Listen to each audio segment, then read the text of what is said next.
Welcome to the CU 2.0 podcast. Hi, and welcome to the CU 2.0 podcast with big new ideas about credit unions and conversations about innovative technology with credit union and fintech leaders. This podcast is brought to you by Quillo, the real-time loan syndication network for credit unions, and by your host, longtime credit union and financial technology journalist Robert McGarvey. And now, the CU 2.0 podcast with Robert McGarvey. What's next for WOCCU? Is there a next?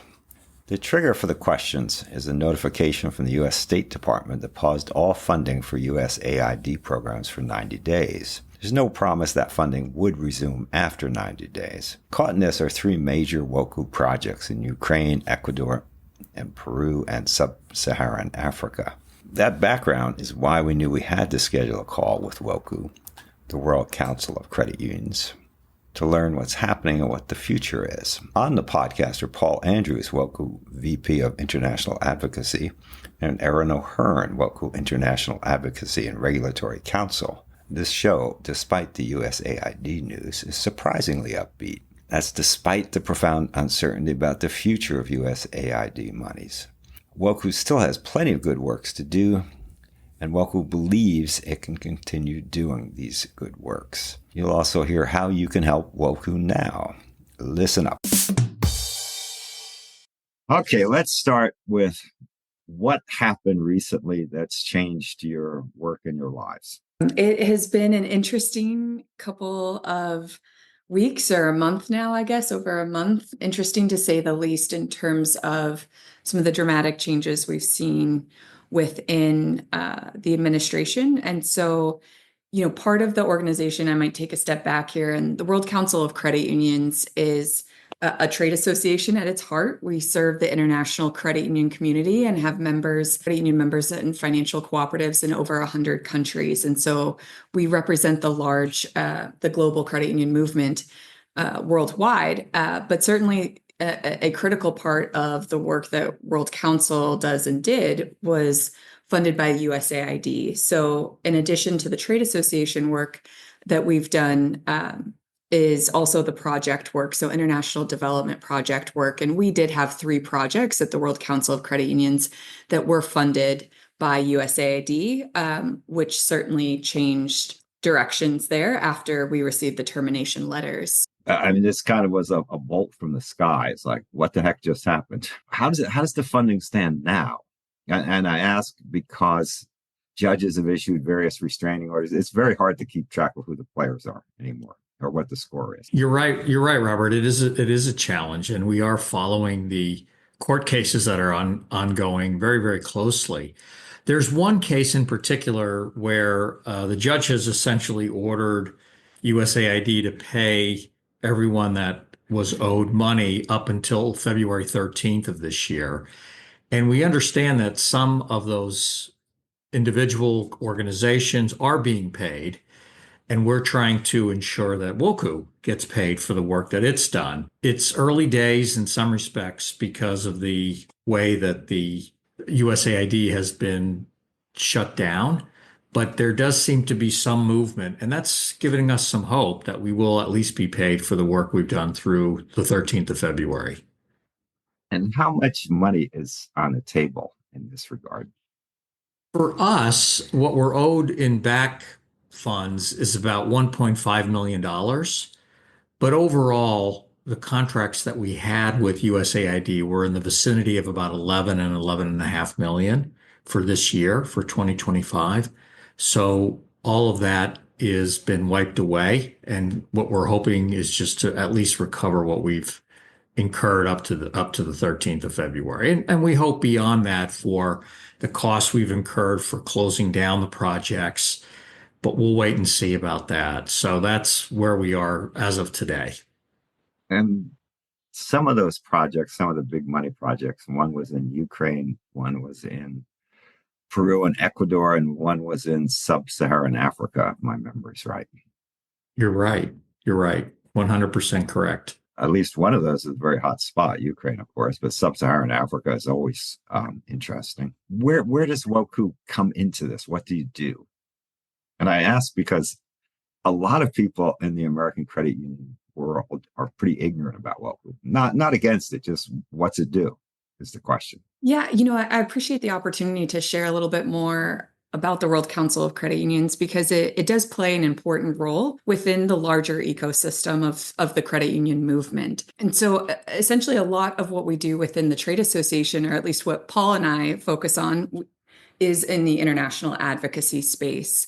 So, in addition to a lot of the work that the World Council does in terms of education and bringing people together globally to share best practices and to understand what's happening in other countries within financial cooperatives, which is certainly showcased throughout our education events, through our annual conference that'll be this year again in July in Stockholm, Sweden, and was last year in 2024 in Boston, in the United States. But in addition to those other activities that are very membership focused, we also place a high priority on the international advocacy work that Paul and I focus on. And that's really making sure that international standard setters understand the unique position and the role that credit unions and financial cooperatives play within the financial ecosystem, that important gap that we fill to make sure that everyone in the community, in a local community, has access to financial services.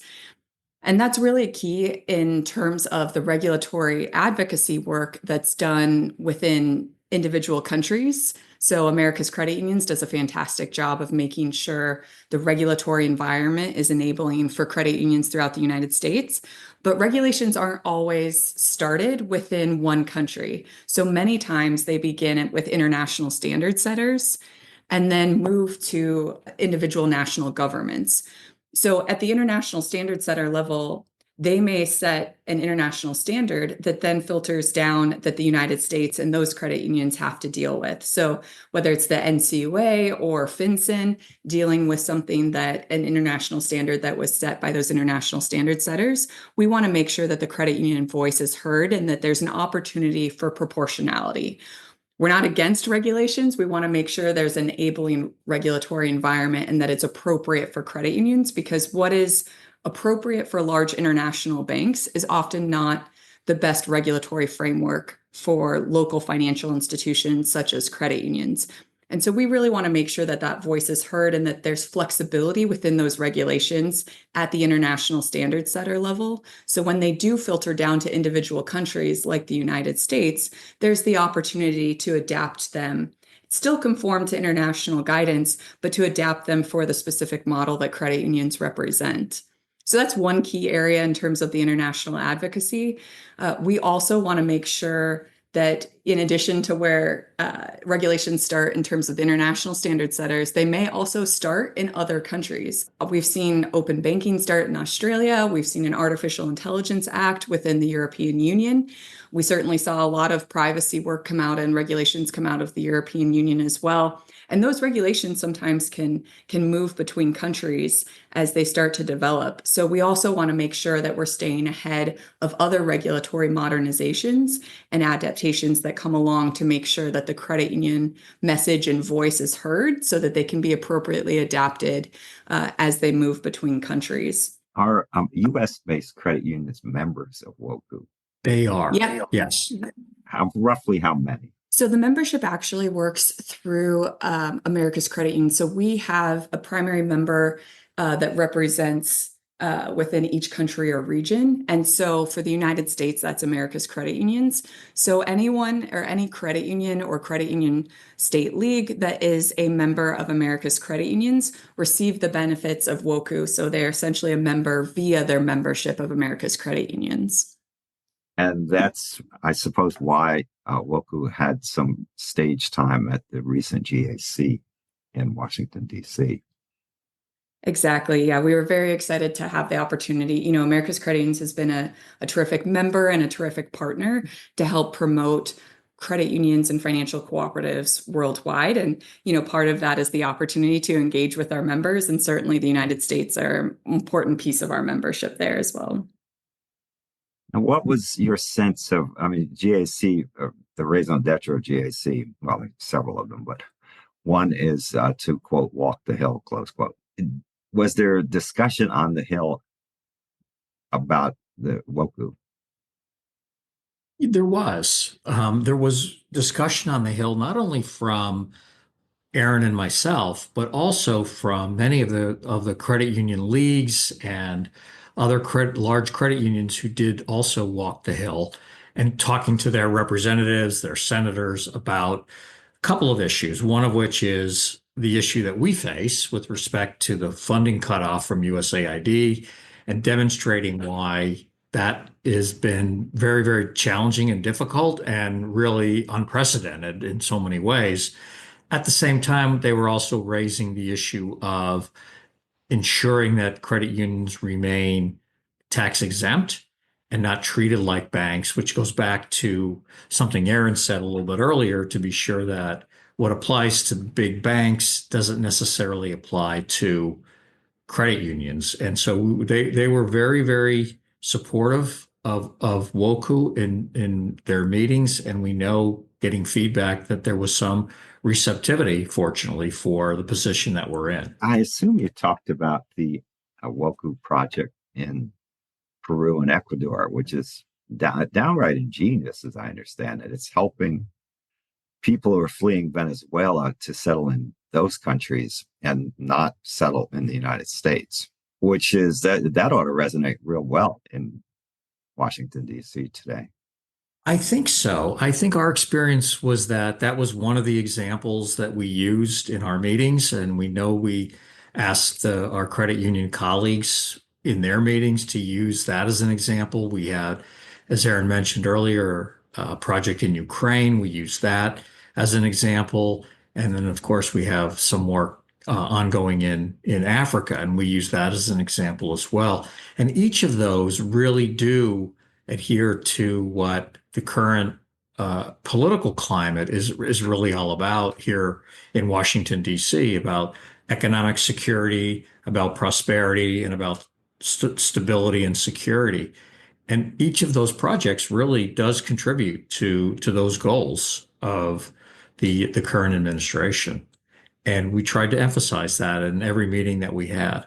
Now, if the USAID funding isn't restored, let's assume at least what you're owed is paid, but if it's not restored, what happens to WOCCU then? What happens is that the trade association remains as it does today, and that's the work that Aaron and I do. It's the events that we hold and run on a yearly basis. Our membership continues. All of that continues. What will likely change, is the work we do internationally on specific projects, because what we'll have to do is pivot from relying on USAID to private donors and other grants and foundations and things of that nature to be able to continue to do the international work that we do. And the reason why that country-specific work is so vital is because it really goes back to something Aaron said in terms of what we do on the advocacy side, which is to have credibility before international standard setters like the Basel Committee or the Financial Stability Board or the IFRS, for example. It's those stories that we garner from the project work that demonstrate the impact and the difference that credit unions make and how they're so distinct from banks. And it's those stories that help make our argument for us as to why proportionality is so important and why credit unions should not be lumped in with big banks. And that's the reason we're fighting as hard as we are to maintain the international projects work. But as I say, we will have to pivot given the lack of USAID funding. How similar to U.S. credit unions are credit unions abroad? I know a fair amount about credit unions in Ireland, and Irish credit unions have significant points in common with U.S. credit unions, but they're also different. And Canada, I think, is very much the same way. Points in common, but also different. Canada, there's just a handful of credit unions that are pretty big.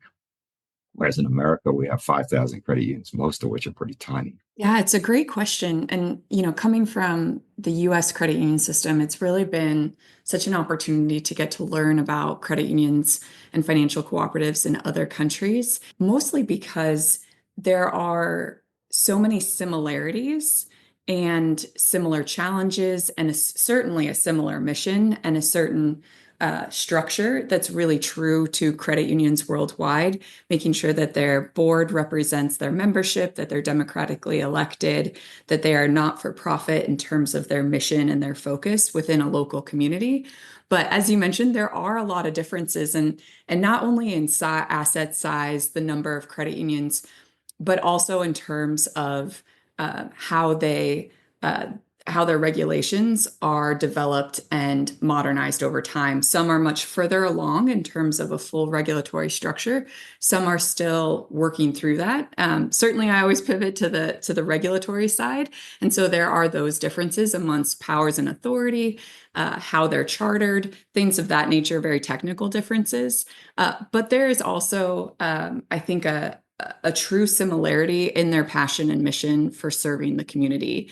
There are challenges in terms of how do you balance those resources, those precious resources, while serving your local community, and maintaining your presence while trying to compete with large banks and large institutions that are for profit, and operating a very different model, a different financial model within the community. So I think there's a lot of learnings that have been shared between countries and across the globe, coming back to this common idea of we are not for profit financial institutions really set up to best serve the community. Right, right. I mean, banks do have some, as they've gotten bigger, they have significant advantages, mainly around economies of scale. But credit unions have their own advantages too. So there's a future for WOCCU. I mean, that's kind of one of the messages I'm hoping to hear today. A future, pretty much no matter what happens with this USAID money. There is, and absolutely, we would want to assure you and all of the listeners to the podcast that there is a strong future for WOCCU. There is a real value in sort of the advocacy work that we do. There's real value in the gatherings that we hold and the annual conference, the World Credit Union Conference that we hold every year. And I think that we will really see the continuation of some international project work. It will likely take a different form. It may not be as extensive as it previously was under USAID, but we're here. We're not going anywhere, and the future, I think, looks very, very bright for us. Now you have a annual meeting happening, I believe, in Stockholm this summer. What kind of attendance would there be at that meeting? It's likely to be somewhere a little bit shy of, say, 2,000 attendees or thereabouts. Wow. Yes. That's big. It's a big conference. It is. Depends on the location, or it depends on sometimes the time of year. But we're expecting around 1,500 to 2,000 people. Distribution. Where are they coming from? The countries. I think in historically it has depended upon location. So because it's in Stockholm, we're likely to have a fair number of our European colleagues and members there. I think we will see a number from North America, a large number from North America, and then there certainly will be individuals and leagues and others represented from the Asia Pacific region as well. But typically, the location will draw more members from that region or that general location. But it's fairly well dispersed. Let me ask you a question of true ignorance. How big is the credit union industry in Asia? Yeah, in Asia, the credit union industry is strong. It is growing. So I just recently returned, and we do have a statistical report available on our website that will document the number in each country. I don't have that offhand, but I did recently return from a regulators workshop hosted by our member in Asia, the Asian Credit Union Confederation, that in that particular conference had over 16 countries represented, where we really discussed the regulatory frameworks that were being developed. So as an example of kind of what's happening in Asia, USAID in the 90s had funded WOCCU supported projects that really helped the Philippines and others develop financial monitoring tools, what we know today as pearls, and is used in many areas across the country, including Africa, the Caribbean, and Latin America. And so it was a great conversation amongst those 16 countries in terms of how do we continue to develop the regulatory framework and continue to grow. Generally, credit unions in Asia, their asset size may be a bit smaller, but they do have quite a few throughout. One of the strongest systems in Asia is in South Korea, and they do tremendous work supporting the whole region in terms of their development and sharing best practices. Do they tend to be old-fashioned, in America at least, select employee groups, where historically most credit unions were select employee groups? In other words, all the workers at a Pittsfield, Massachusetts GE factory. Is the same thing in Asia? Yeah, great question. So it is a bit of a mix. So it really does vary between countries, even within Asia, even in the same region, which is reflective worldwide. So some systems are very much developed out of what you just described in terms of a SEG system or a small employee group that really came together to form a credit union. Others truly started as community-based to be able to serve their geographical area where there was perhaps a gap or a lack of financial access to other financial institutions. So certainly we see both across Asia. Yeah, I tell people the credit unions started because banks at that time did not want these people who became credit union members to be customers. It was really that simple. St. Mary's Bank started because these French-speaking people in New Hampshire, no bank wanted to bank them. They said they knew about credit unions, so they started one. Thus began the U.S. credit union system. That's the essence of it. And there's certainly a fair amount of that going on globally, where, yeah, they're banks, but they don't want you as a customer, man. They just don't want you.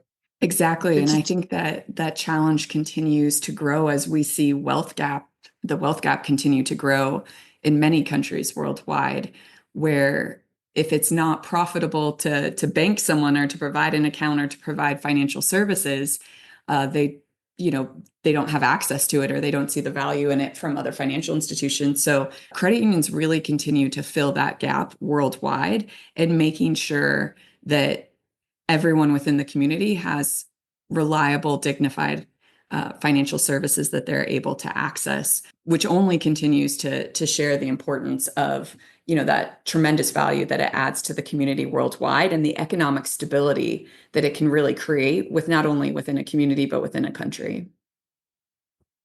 Are there any big countries that WOCCU doesn't have a footprint in? Our membership continues to expand worldwide. So there are still areas that we continue to explore in terms of full membership, but certainly continue to have those conversations in different areas within different countries to make sure that they're able to join the global credit union network. They're not always called credit unions in other countries. Sometimes they're SACCOs, sometimes they're other forms of financial cooperatives. In Australia, they're actually called customer-owned banks, but truly operate as a credit union. So we continue to explore kind of expanding that membership. But for the most part, at least within each region, there are connections within the global credit union movement through WOCCU. A bank is a word that almost everybody understands. Credit union is a word that hardly anybody understands. I think the Australians are brilliant, really. Let's call it a bank, man. We're working hard, though, to change that perception, Robert. So.